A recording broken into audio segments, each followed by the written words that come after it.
Il a été changé en boule de merdasse. Elle glow. Elle glow. Il faut qu'on pète. Alors moi, il m'épate. Et on lui pèlera le son comme au bailli du Limousin. On a vendu un beau matin. On a vendu avec ce tripe. Flattez-moi. Eh ben la denrée, on est en France. Allez, cul sec. Bonjour, bienvenue sur Histoire d'en dire plus. Aujourd'hui, on va parler d'un film avec Christophe Lambert. Un film assez célèbre qui est devenu culte. Il y a même une série télé qui a été créée, Highlander. C'est parti mon kiki.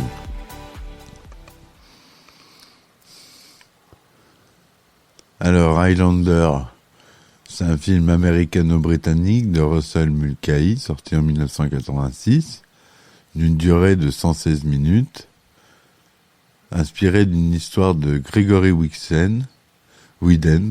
Le film met en vedette les acteurs Christophe Lambert, Sean Connery, Clancy Brown et Roxanne Hart. Il raconte l'apogée d'une bataille séculaire entre guerriers immortels, illustrée par des histoires entremêlées de passé et du présent. Highlander a eu peu de succès lors de sa sortie initiale en salle, générant un peu plus de 12 millions de dollars de recettes dans le monde entier pour un budget de production de 19, et reçoit des critiques mitigées. Cependant, malgré ce faible succès en salle, notamment aux États-Unis, le film s'est bien vendu en vidéo et est devenu un film culte au fil des ans, connaissant plusieurs suites cinématographiques ainsi que de très nombreuses œuvres dérivées, séries télévisées, romans, dessins animés. Par ailleurs, la bande-son du film, qui inclut plusieurs morceaux composés par le groupe de rock britannique Queen, édité sur l'album Kind of Magic, a été plébiscité. Et quand on a Queen pour faire la BO de son film, je peux vous dire que ça envoie du pâté. Alors, la présentation générale, Connor MacLeod, surnommé le Highlander, est un guerrier des Highlands écossaises, vivant au XVIe siècle. Né en 1518, il devient immortel à compter de sa première mort en 1536, à l'âge de 18 ans. Il fait partie alors d'un groupe restreint d'élus immortels tels que lui, qui ne peuvent être tués que par décapitation. Après sa formation initiale par un autre épéiste immortel hautement qualifié, le guerrier espagnol d'origine égyptienne Juan Sánchez Villalobos Ramírez MacLeod vit encore pendant plusieurs siècles avant de s'installer à New York à la fin du XXe siècle, sous l'identité d'un gérant de magasin d'antiquités Russell Nash. En 1985, MacLeod tombe amoureux de Brenda, une scientifique légiste de la police new-yorkaise qui enquêtait à son sujet. Il découvre également qu'il doit faire face à son plus grand ennemi, le Kurgan, un autre immortel qui souhaite le tuer pour obtenir le prix, une capacité spéciale qui est donnée au dernier immortel encore vivant, comprenant de vastes connaissances et la capacité d'asservir la race humaine. La narration du film fait plusieurs allers-retours du passé vers le présent et vice-versa. 1985, l'antiquaire new-yorkais Russell Nash décapite son adversaire Eman Fazil au cours d'un duel à l'épée dans le parking souterrain du Madison Square Garden. Il cache son katana avant de quitter les lieux, mais est arrêté à la sortie par la police de New York. 1536, Connor MacLeod, un jeune homme qui ressemble à Russell Nash, du clan écossais des MacLeod,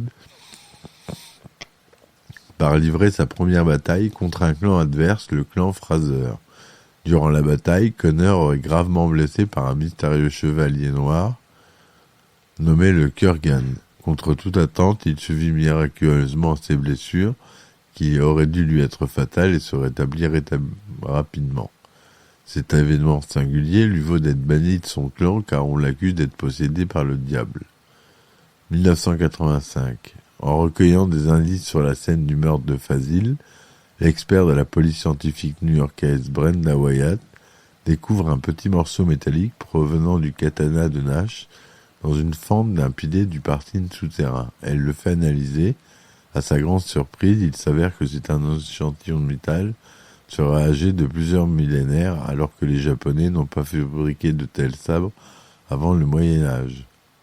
Russell Nash, après avoir été interrogé, est relâché faute de preuves, mais Brenda tente plus tard de le suivre discrètement.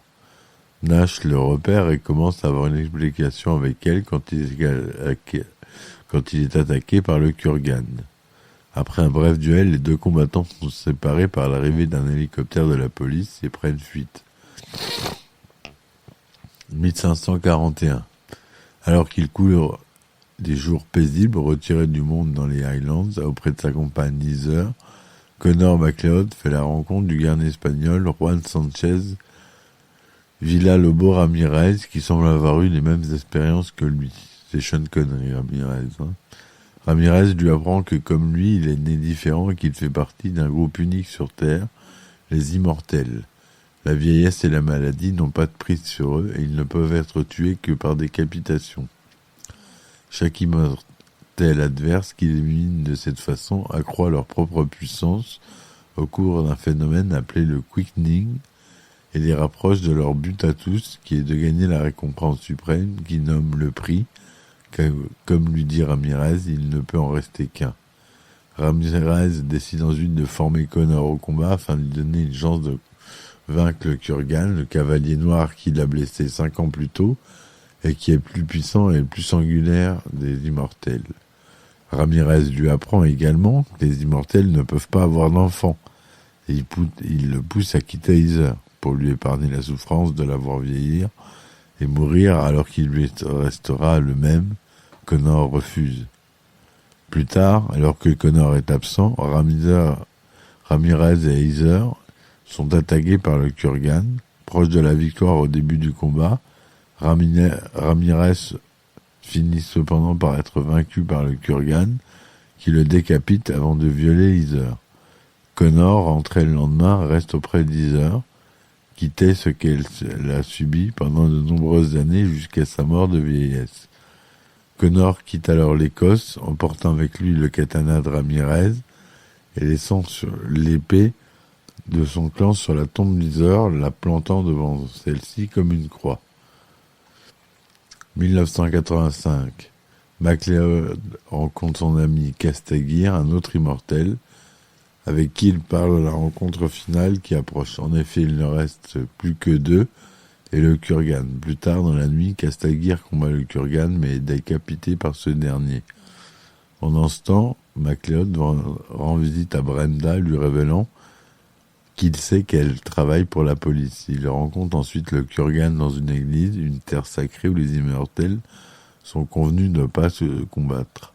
Brenda va ensuite trouver MacLeod, lui apprenant qu'elle a découvert qu'il vivait apparemment depuis au moins 2 siècles en changeant de nom de temps à autre, ce qui semble impossible. MacLeod lui révèle alors la vérité à son sujet, se poignardant ouvertement pour lui prouver son immortalité. Les deux font l'amour. Le Kurgan, qui a découvert le lien entre MacLeod et Brenda, enlève cette dernière et donne rendez-vous à MacLeod sur le toit des studios Silver Cup pour une confrontation finale. Après un duel acharné, MacLeod finit par décapiter son adversaire et dans un dernier quickening reçoit le prix. Il devient immortel, peut avoir des enfants et est investi du pouvoir de lire les pensées des gens et donc il décide d'utiliser pour aider les humains à mieux se comprendre. Voilà pour le synopsis du film. À la réal, donc, on a Russell McKay assisté de Stephen Hopkins. Au scénario, on a Gregory Whedon, Peter Bellwood et Larry Ferguson, d'après une histoire de Gregory Whedon.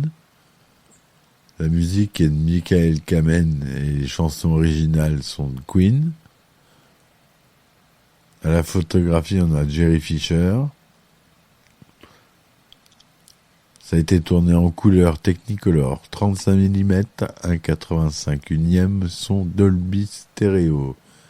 Sorti en France en janvier 1986 et le 26 mars 86 pour la sortie nationale, pardon, et aux États-Unis 7 mars 86.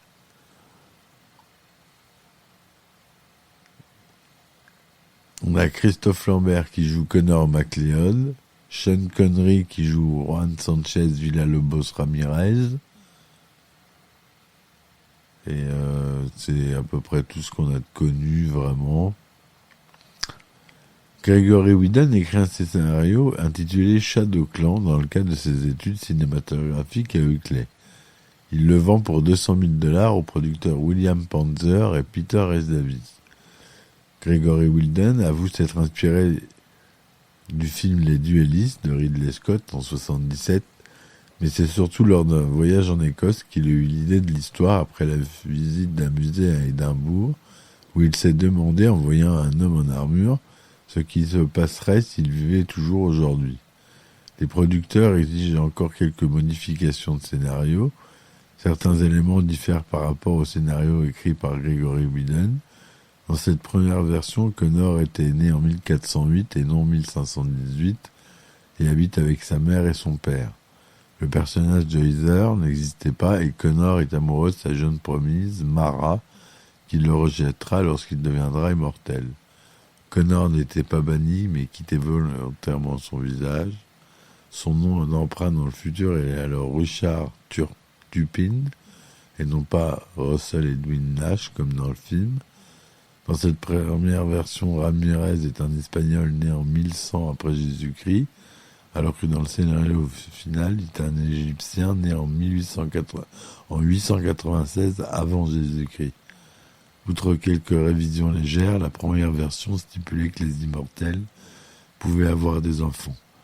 Dans un flashback, Connor assistait aux funérailles de l'un de ses fils. De plus, la première version ne mentionnait pas du tout le quickening. Le rôle de Connor McLeod est d'abord proposé à Mark Singer avant d'être refusé par Mickey Rourke.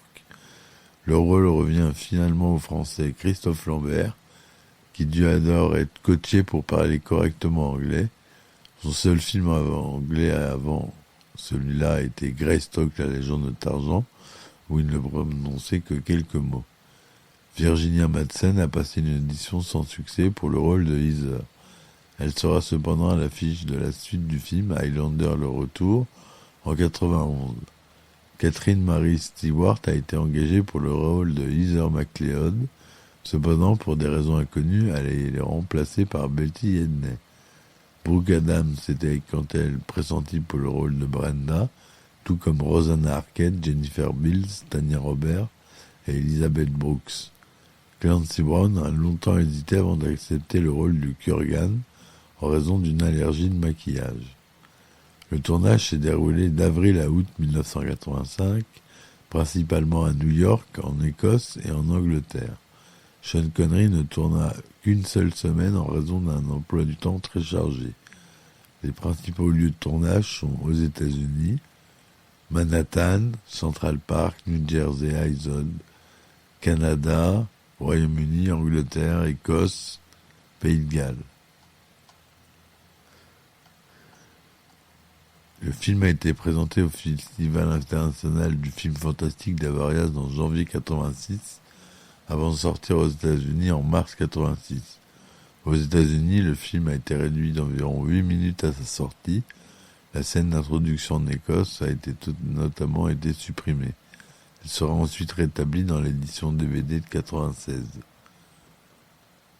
Sur Rotten Tomatoes, le film recueille un score de 69% d'avis positifs sur la base de 35 critiques et une note moyenne de 6 sur 10. Les gens détestent Highlander parce que c'est ringard, explosif et absurde, et les gens l'aiment pour les mêmes raisons. Sur Metacritic, on note une note pondérée de 24 sur 100 sur la base de 7 critiques. Le commentaire du site, avis généralement défavorable. Highlander a engendré 12 900 000 recettes dans le monde, dont 5 900 000 aux États-Unis. Malgré cet échec commercial au cinéma, le film s'est ensuite bien vendu sur le marché vidéo, notamment aux États-Unis, où il devient un succès. Donc voilà pour ce film, j'espère que ça vous aura plu.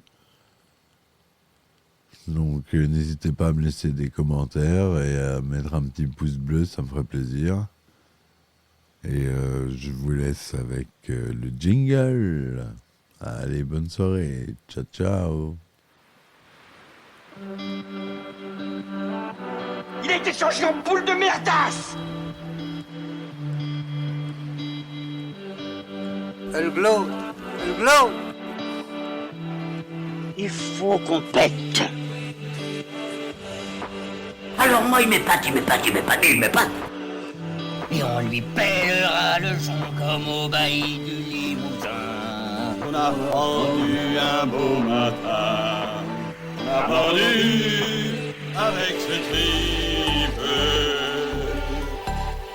Flattez-moi. Eh ben la denrée, on est en France. Allez, cul sec.